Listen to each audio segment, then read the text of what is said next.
The old monitoring station on Europa picked up the signal first.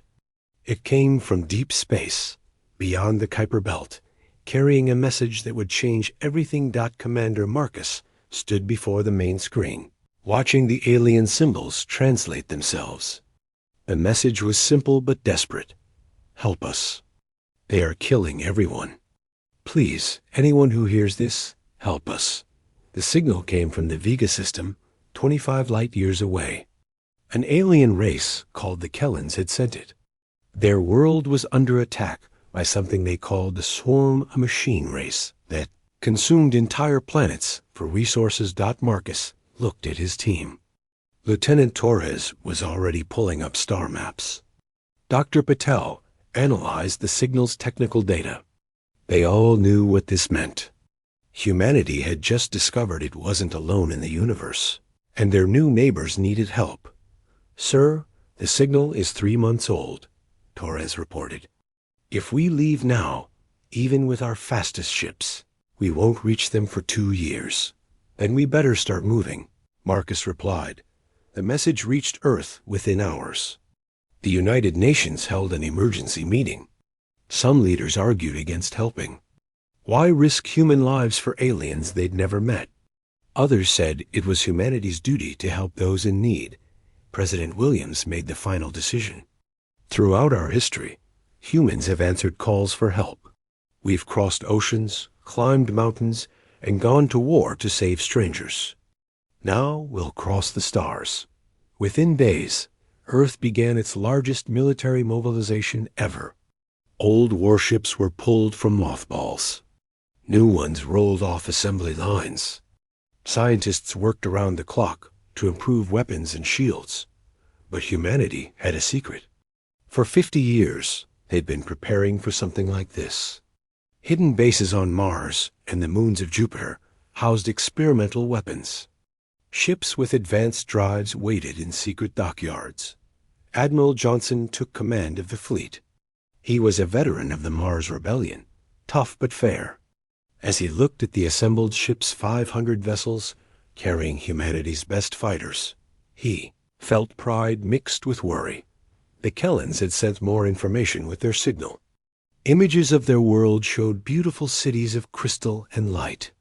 Videos showed the Kalan people tall, thin beings with blue skin and forearms. They looked fragile, peaceful. Then came images of the swarm. Black ships that looked like insects, each one the size of a city. They moved like locusts, stripping planets bare. Where they passed, nothing lived. Why are we really doing this? Torres asked Marcus one night as they prepared to leave. Marcus thought for a moment. Because if we don't help them today, who will help us tomorrow?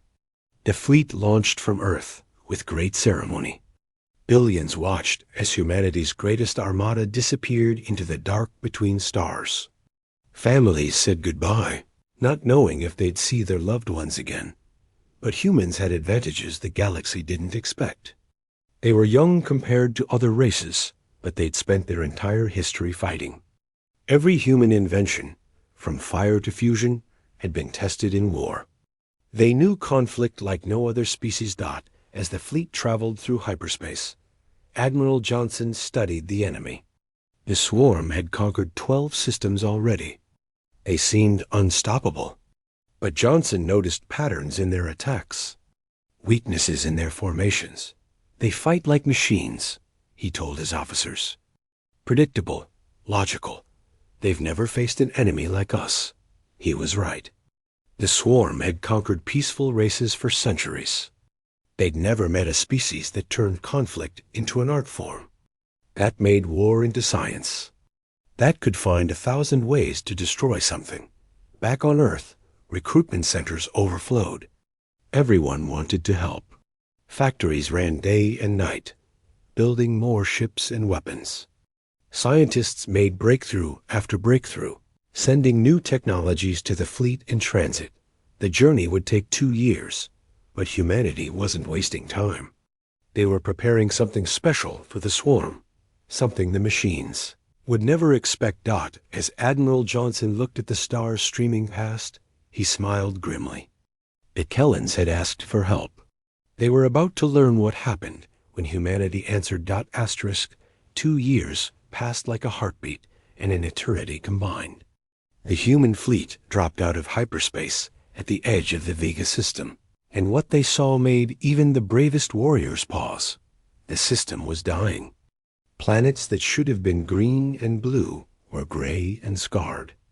Clouds of debris floated where moons once orbited. And everywhere, like angry wasps around a disturbed nest, were swarm ships. Admiral Johnson stood on the bridge of the flagship Thunder. Around him, his officers watched their screens in silence. The swarm ships numbered in the thousands. Each one bristled with weapons. "Sir, we're receiving a transmission," Communications Officer Davis announced. It's from the Kellans." The screen flickered to life. A Kalan appeared, but this wasn't the healthy blue being from the original message. This one was pale, thin, with dark circles under all 4 of its eyes. "You came," the Kalan whispered. "We sent our message to the void, never hoping." "You actually came. We're humans," Admiral Johnson replied. "We heard your call. We're here to help." The Kellan's eyes widened. "Humans? We've heard stories." Traders spoke of a young race from a distant arm of the galaxy. "They said you were warriors." "We are what we need to be," Johnson answered. "Tell us about the swarm. How do they fight?" The Kalan, who introduced himself as Commander Vex, shared what they knew. The swarm attacked in waves, overwhelming defenses with pure numbers. They learned from each battle, adapting their tactics. Worst of all, they took the dead, both enemy and their own, and converted them into new swarm units. "We've lost 80% of our population," Vex said, his voice breaking. "We have perhaps days before the end." Johnson turned to his tactical officer. "Lieutenant Wang, what do you think?" Wang studied the data. "The swarm fights like a virus, sir. They spread, consume, and multiply. But viruses have weaknesses." "Explain," Johnson ordered. "They're too connected. Look at their movement patterns. When one ship changes course, others follow instantly. They share a network, probably for coordination. If we could disrupt that network..." Dotson smiled. It was the kind of smile that made enemies run. "Get me our cyber warfare team. And prepare the MP bombs." The human fleet moved forward slowly, deliberately. The swarm noticed them immediately. Thousands of black ships turned as one, like a school of fish sensing a predator. The first swarm transmission was simple. "Surrender. Be consumed." Resistance equals deletion. Johnson's response was equally simple. He broadcasted on all frequencies, making sure every swarm unit heard it. "Come and try." The swarm attacked instantly. Thousands of energy beams lanced through space. Missiles filled the void. Any normal fleet would have been overwhelmed, but humans didn't fight. Normally, the fleet scattered in what looked like chaos, but was actually a carefully planned maneuver. Small, fast ships darted between the larger vessels, drawing fire. Bombers released clouds of debris and chaff, confusing swarm sensors. Then the humans did something the swarm's perfect logic couldn't predict. They flew straight into the enemy formation. Captain Rodriguez piloted his destroyer Revenge directly at a swarm mothership. The enemy vessel was 50 times his ship's size, a black mountain of metal and weapons. "Captain, collision warning." His navigator shouted. "I know," Rodriguez replied calmly. At the last second, he fired everything missiles, lasers, even escape pods filled with explosives. The Revenge scraped along the mothership's hull, leaving a trail of destruction. Across the battlefield, human ships were doing the impossible. They fought without pattern, without logic. One moment they retreated, the next they attacked. They used gravity wells as weapons, pushing swarm ships into each other. They turned their own damaged ships into guided missiles. The cyber warfare team found their opening. The swarm network had incredible encryption, but it had one flaw: it couldn't handle chaos. As human ships flew unpredictable patterns, making illogical choices, the network struggled to process and predict. Now, Johnson ordered. Every human ship fired EMP bombs simultaneously. The electromagnetic pulses weren't strong enough to destroy the swarm ships, but they did something better. For 30 seconds, they disrupted the network. For 30 seconds, each swarm ship was a lone dot, and in those 30 seconds, humanity showed the galaxy why they were the deadliest species among the stars. Ships that had been retreating suddenly attacked. Weapons that had been silent roared to life. The humans fought with a coordination born not from machines, but from instinct and training. When the network reconnected, 10% of the swarm fleet was gone. Asterisk. The swarm recalculated. In their millions of years of existence, they'd never encountered this. Every species they'd conquered had fought predictably either with honor-bound rules or desperate fury. Humans fought with something else entirely. Creative madness. Admiral Johnson watched from the thunder as his fleet regrouped. They'd hurt the swarm, but thousands of enemy ships remained. The real battle was just beginning. "Sir, Commander Vex is requesting permission to come aboard," Davis reported. "Granted," Johnson replied. Minutes later, the Kalan commander stood on the human bridge, his 4 eyes wide with amazement. The human crew moved with practiced efficiency, but there was something else. They were joking, laughing even in the middle of battle. How can they be so calm? Vex asked. "They're not calm," Johnson explained. "They're excited. This is what humans do best." A young ensign ran up with a tablet. "Admiral, Captain Martinez has an idea." "It's unusual." Johnson read the plan and actually laughed. "Tell Martinez he's insane. Then tell him he has permission to proceed." Martinez commanded the carrier Freedom. His plan was to use the ship's fighter bay in reverse.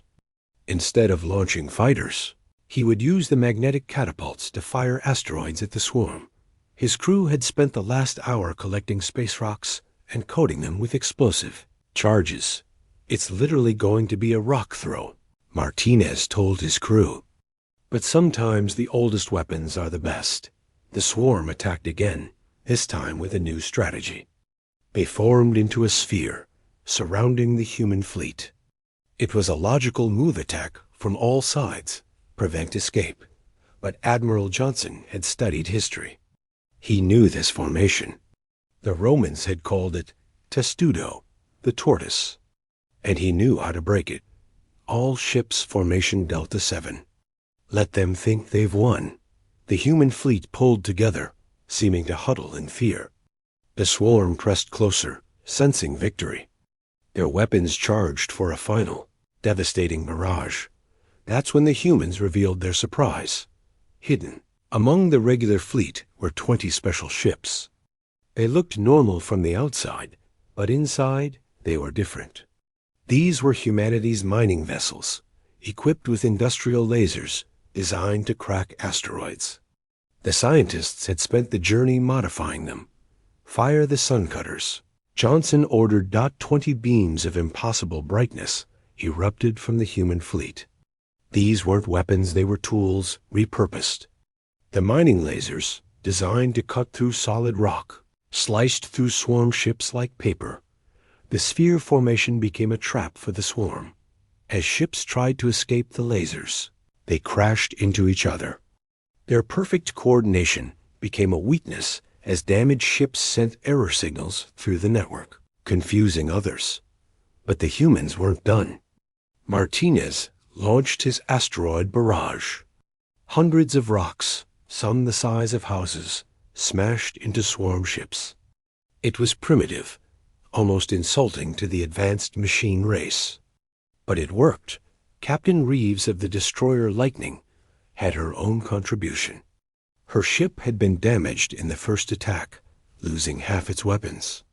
So she did what humans always did, she improvised. Engineering Can we overload our fusion reactor? She asked. Her chief engineer, an older man named Tom, grinned. Captain, we can overload anything if we try hard enough.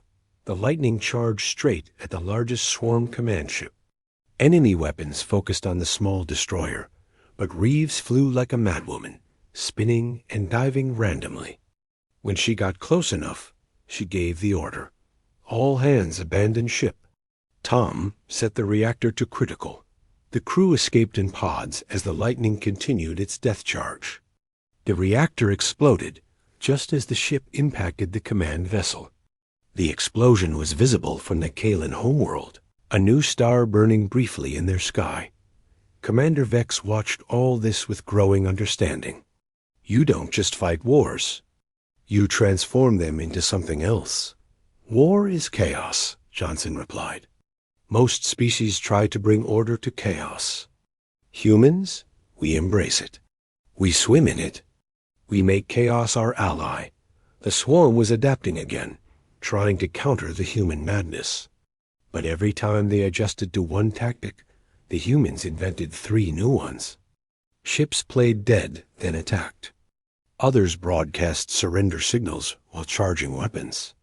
One cruiser actually convinced a group of swarm ships to chase it into an asteroid field, where hidden mines waited. After 6 hours of battle, the impossible had happened. The swarm fleet, which had never lost more than a few ships in any conflict, had lost half its force. For the first time in their existence, the swarm sent a new message, requesting ceasefire for recalculation. Admiral Johnson looked at the ceasefire request for exactly 3 seconds. Then he gave his response. All ships press the attack. They're scared. Let's show them they should be. The swarm had expected negotiation. Every logical species would accept a ceasefire to minimize losses. But humans had learned something through their bloody history. When your enemy asks for a break, that's when you hit them hardest. Sir, the swarm is pulling back to regroup, Lieutenant Wong reported. They're forming a defensive grid around their harvester ships. The harvester ships were the swarm's key. Massive vessels that processed planets, turning rock and metal into new swarm units. If those survived, the swarm could rebuild everything they'd lost. Johnson turned to Commander Vex. How many of your ships can still fight? The Kalen checked his communication device. Perhaps 50. But our weapons barely scratch their armor. You don't need to scratch it. You just need to distract them. Johnson activated the fleet-wide channel. All ships. Operation Trojan begins now. Operation Trojan was something the humans had planned during their 2-year journey. It was based on an ancient Earth story. And like that story, it relied on the enemy's overconfidence. 20 human transport ships, damaged and limping, began broadcasting distress signals. They moved toward the swarm defensive grid, slowly, appearing helpless. The swarm, following logical protocols, moved to capture them. Disabled enemies could be studied and converted. The transport ship Hope drifted closest to the harvester ships. Its captain, Maria Santos, watched the swarm vessels approach. Her crew of 30 volunteers knew they might not survive this. Remember, she told them, we're not soldiers. We're the delivery service. And today, we're delivering justice. The swarm captured the transports, pulling them inside the defensive grid with tractor beams. It was exactly what the humans wanted, because those weren't transport ships. They were bombs. 20 fusion bombs, each powerful enough to crack a moon. But the humans needed the swarm to lower their shields to bring the ships inside. That's where the Kellans came in. Commander Vex led his remaining fleet in what looked like a desperate suicidal charge. The Kalen ships, beautiful and delicate, flew straight at the swarm grid. The machines, calculating logically, diverted power to forward shields to stop them. That's when Captain Santos gave the order. Light them up. 20 artificial suns bloomed inside the swarm formation. The explosions chained together, each one triggering sympathetic detonations in nearby swarm ships. The harvester vessels, caught completely off guard, were vaporized out. The swarm network screamed, not in pain. Machines don't feel pain, but in something like confusion. Their perfect logic had failed them. The humans had sacrificed their own ships, their own people, just to destroy the harvesters. It made no sense. Admiral Johnson felt the weight of those losses. Each transport had carried volunteers who knew they wouldn't come home. But this was humanity's strength and curse. They could make the hard choices. Second wave? Attack now. He commanded. Fresh human ships, held in reserve, burst from behind a nearby moon. These were Earth's newest vessels, finished during the journey and delivered by automated carriers. They carried weapons specifically designed to fight the swarm. The Wolverine, commanded by Captain Adams, fired the first shot. It was a new weapon, something human scientists called a virus torpedo. It didn't explode. Instead, it attached to a swarm ship and injected a computer virus directly into their network. The virus was simple but effective. It made every infected ship broadcast random signals, flooding the network with garbage data. The swarm's perfect coordination shattered. Ships fired on each other. Others flew in circles. Some simply shut down. It's working. Wang shouted. Their network is collapsing. But the swarm wasn't finished. The remaining ships did something unprecedented. They disconnected from the network. Each vessel became independent, fighting on its own. They gave up their greatest strength to avoid the virus. Clever, Johnson admitted. But now they're just individual ships. And we've been fighting as individuals our whole lives. The battle became a melee. Human fighters dogfought with swarm drones. Destroyers dueled with swarm cruisers. It was chaos. Beautiful and terrible. Captain Rodriguez, still commanding the damaged Revenge, found himself facing 3 swarm destroyers. His ship was held together by emergency patches and prayers. But Rodriguez had grown up in the streets of New Chicago. He knew how to fight when outnumbered. He flew his ship like he once rode motorcycles, fast, reckless, and unpredictable. Using debris as cover, he ambushed one destroyer. Hiding in another's sensor shadow, he destroyed the second. The third he simply outran, leading it into a minefield left by another human ship. Across the battlefield, similar stories played out. Humans fought with desperation, creativity, and sheer stubborn refusal to lose. Asterisk. After 18 hours of continuous battle, the impossible had happened. The swarm fleet that had terrorized dozens of systems was reduced to scattered remnants. Of their original 5,000 ships, less than 100 remained, fleeing toward deep space. Admiral Johnson stood on his bridge, exhausted but victorious. The human fleet had paid a heavy price. They'd lost over 200 ships. But they'd done what no one thought possible. They'd beaten the swarm. Commander Vex approached. His forearms spread in what Johnson had learned was a gesture of deepest respect. How? How did you do this?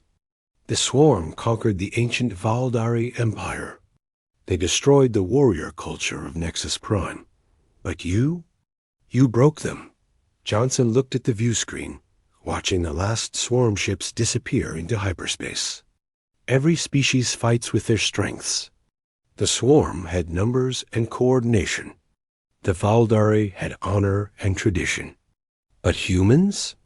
We had something different. What? Vex asked, desperation mixed with imagination. We're a young species, Commander. We've only had spaceflight for 300 years. But we've been fighting each other for hundreds of thousands of years. We've turned war into science, art, and sometimes madness. A communication came through from Earth. President Williams appeared on screen, tears in her eyes. Admiral Johnson, all of Earth is watching. You've done the impossible. You've saved not just the Kellans, but shown the galaxy that humanity stands with those in need. But Johnson wasn't done. He opened a channel on all frequencies, knowing the fleeing swarm would hear it, as would every species with subspace receivers. This is Admiral Johnson of the Human Expeditionary Fleet. Let this message carry to every corner of the galaxy. The swarm came to this system to destroy and consume. They left defeated and broken, not by superior technology, not by greater numbers, but by the will of species who refused to let others suffer. He paused, letting his words sink in. To those who would prey on the weak, know this: humanity is watching. We are young, we are few, but we are relentless. We cross 25 light years to answer a stranger's call for help. We will cross 1,000 if needed. You want to know what humans are? We are the species that turns plowshares into swords when innocents are threatened. We are the ones who will sacrifice everything to save people we've never met. To those who need help, know this: you are not alone. Send your signal. Make your call. Humanity will answer. It might take us years to reach you, but we will come.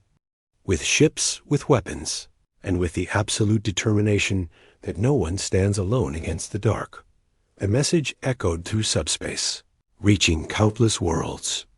On planets under threat, hope sparked. On worlds that harbored evil intentions, fear grew. Commander Vex spoke for his people. Admiral, the Kaelin race owes humanity a debt we can never repay. You lost ships and people for us. How can we ever make this right?